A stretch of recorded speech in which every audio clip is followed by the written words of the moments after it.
Саламатсыздарбы, урматтуу телекөрүүчүлөр. Бүгүнкү күнгө карата жаңы 41 учур катталды.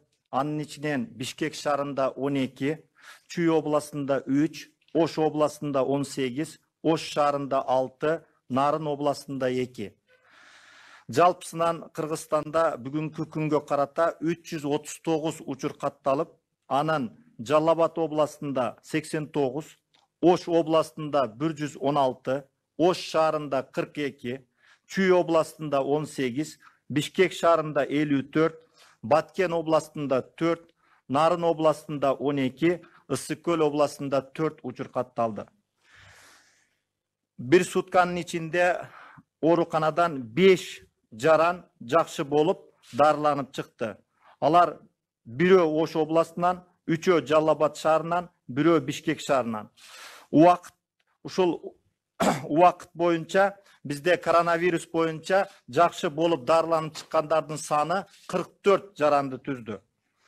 Тилекке каршы медициналык кызматкерлер дагы 12 учур катталып, анын ичинен 8 учуру Бишкек шаарында, 1 учуру Нарын областында, 3 учуру Ош шаарында. Жалпысынан 51 учур катталды.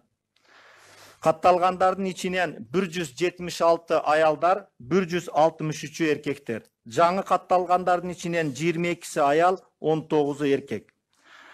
Жашына карата 15 жашка чейинкилердин саны 35, анын ичинен 2-өө 1 жашка чейин, 16-дан 19-га чейин 11, 20-дан 35-ке чейин 79, 36-дан 55-ке чейин 125, 56 андан улуулар 89-ду түздү.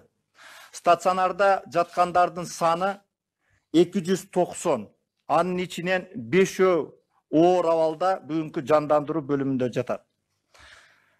Анализге 23.870 анализга алынды, анын ичинен 22.471 анализи чыкты. Bir күндө 1415 анализ чыкты. Катнашкандардын саны 6251-ді түздү. Анын биринчи категориясы 1070, экинчи категориясы 5181.